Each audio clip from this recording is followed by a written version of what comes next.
गोल है। ये क्या कहा जाता है कि साहब पहले यूरोप वालों ने हमको बताया धरती गोल है, जबकि मैं किसी के भावना आहत नहीं करना चाहता, पर लिखा तो वहाँ किताब में आज तक है कि धरती चपटी है और धरती स्थिर है। खैर कोई बात नहीं। हमारे यहाँ ज्योग्राफी को हिंदी में क्या कहते हैं, तो नाम से ही गोल है, मतलब कहीं कोई संदेह ही नहीं है कि गोल था। दूसरा, आपने वाराह अवतार देखा होगा, तो वाराह के दांत में फंसी हुई धरती गोल है कि चौकोर है, तो सदैव से गोल है। उसके बावजूद हमें समझाया जाता है कि गोल धरती है, ये उन्होंने हमको बताया।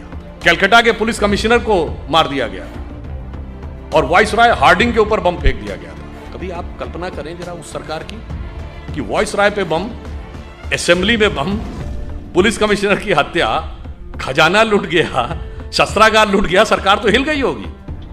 उनका बेचारों का कोई योगदान ही नहीं था, सारा योगदान एकमेव था।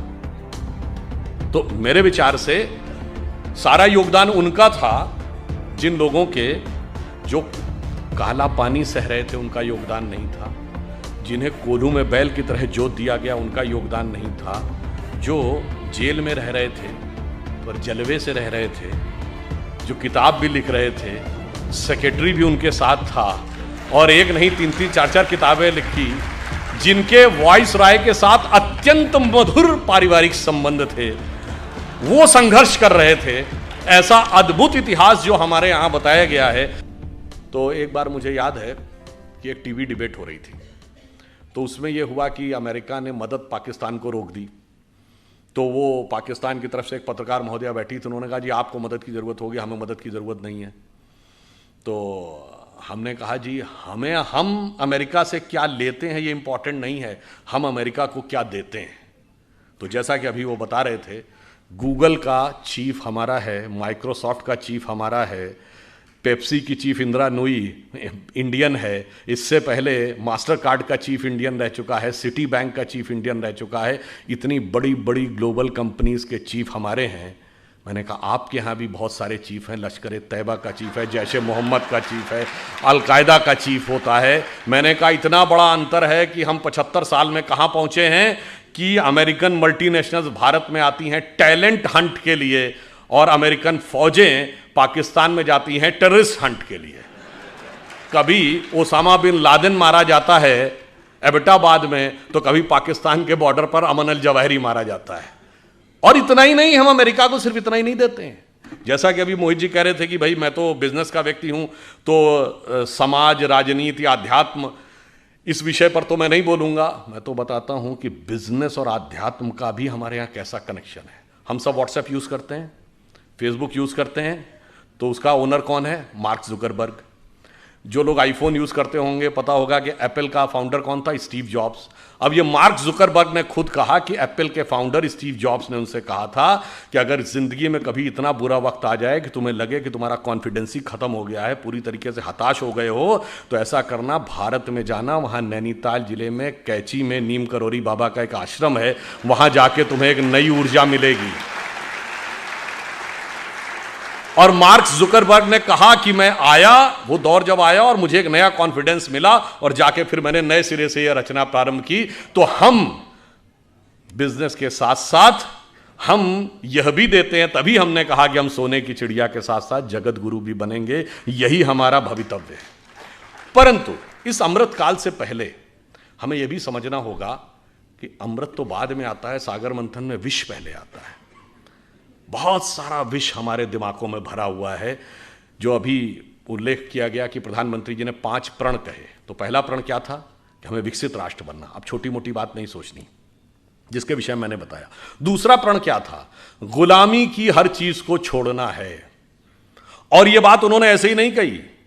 नॉर्मली सरकारें आती हैं, वो कहती हैं हमने इतने नए नियम और बना दिए। हमारी सरकार ने पिछले 8 साल में 1500 से लेकर 1800 पुराने नियम समाप्त कर दिए, जिनकी कोई जरूरत नहीं थी। और कैसे कैसे नियम? एक बार अमित शाह जी ने मुझे बताया कि जब वो गुजरात के गृह मंत्री थे, तो 1965 के युद्ध के समय क्या होता था कि पाकिस्तान अपनी तरफ से गुब्बारों के द्वारा कुछ पैम्फलेट्स भारतीय क्षेत्र में छोड़ देता था। उनका कहना था 2001 तक उसकी रिपोर्ट बन के आती थी कि इस हफ्ते कोई गुब्बारा या उसके द्वारा कोई पैम्फलेट भारत के क्षेत्र में नहीं लाया गया और उसके लिए भी ड्यूटी लगी रहती थी। ये उदाहरण है कि कितने रिडंडेंट यानी कालबाह्य नियम भी थे, उन सबको समाप्त किया। उसके बाद आगे बढ़े तो जो पुरानी चीजें हैं रिडंडेंट हो गई हैं, उनको समाप्त करने की भी जरूरत थी।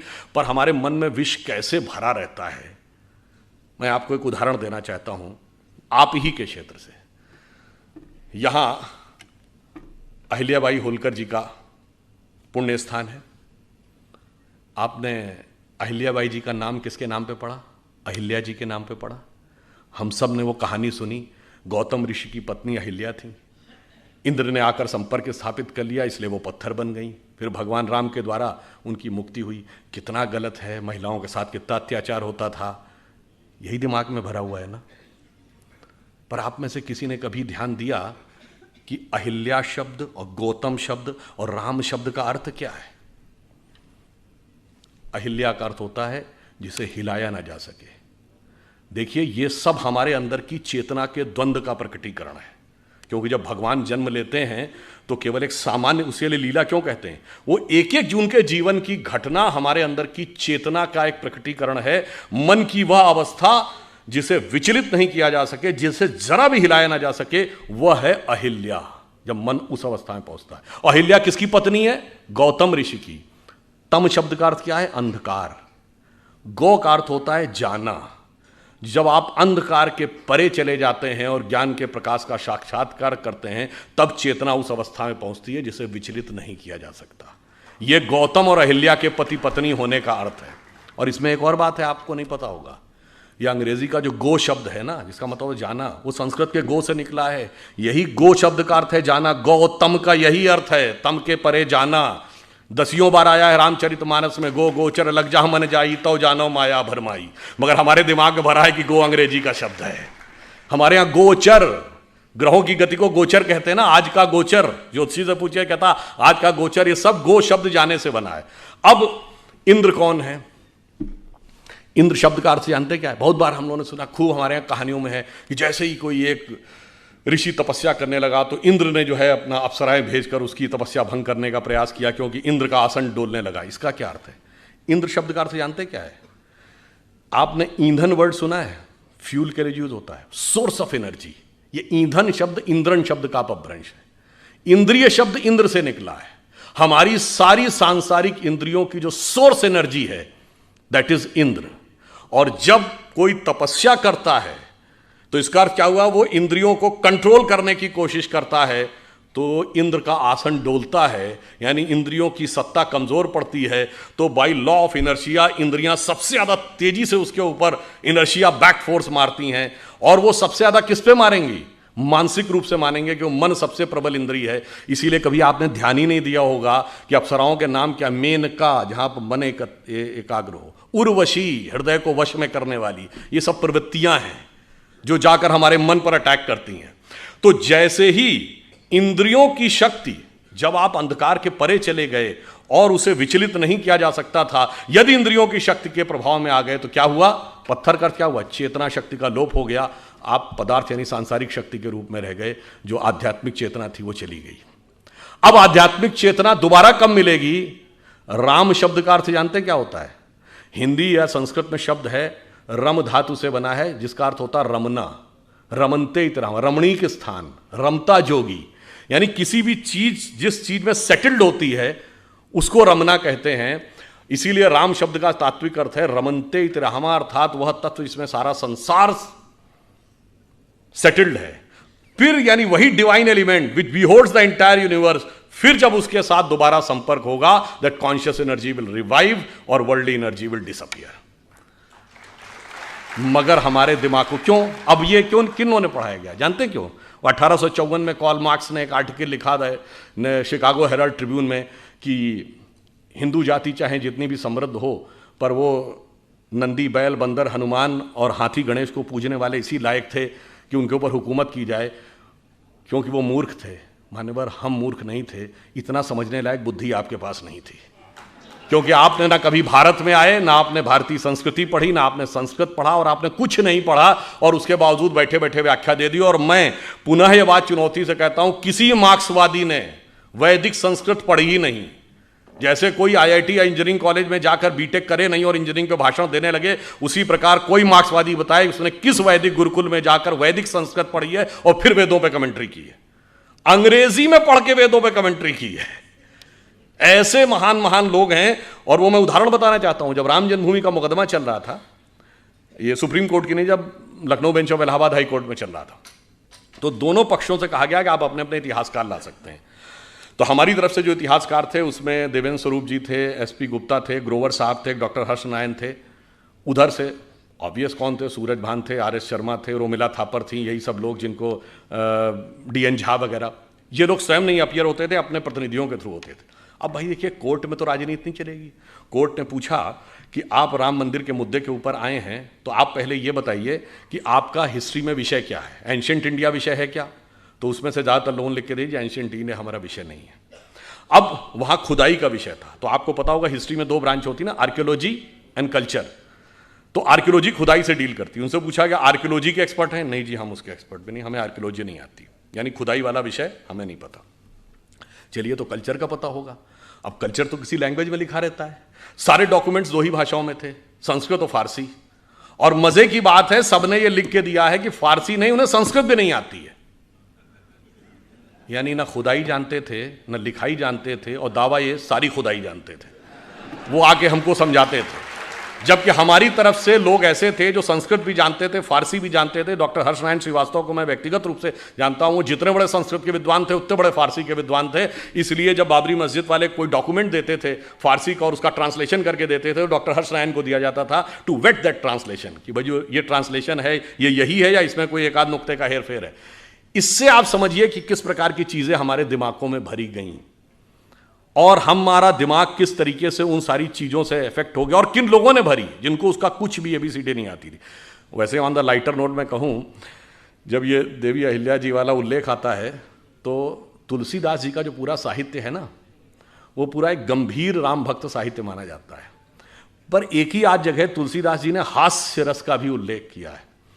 कवितावली में वो लिखते हैं कि जब भगवान राम चित्रकूट पहुंचते हैं, तो वहाँ के जब साधु सन्यासियों को पता चलता है कि भगवान राम आए हैं, तो वो बेचारे वर्षों बरस से व्रत कर रहे थे, तपस्या कर रहे थे, तो उनको लगा कि इनके पैर के स्पर्श होने से कोई पत्थर की शिला स्त्री बन जाती है। तो सब एक एक शिला लेके आ गए कि शायद ये एक सुंदर स्त्री बन जाए तो मेरा भी जीवन जो कष्ट का है कोई मुझे भी अच्छे ढंग से हमारा सहयोग करने के लिए मिल जाए।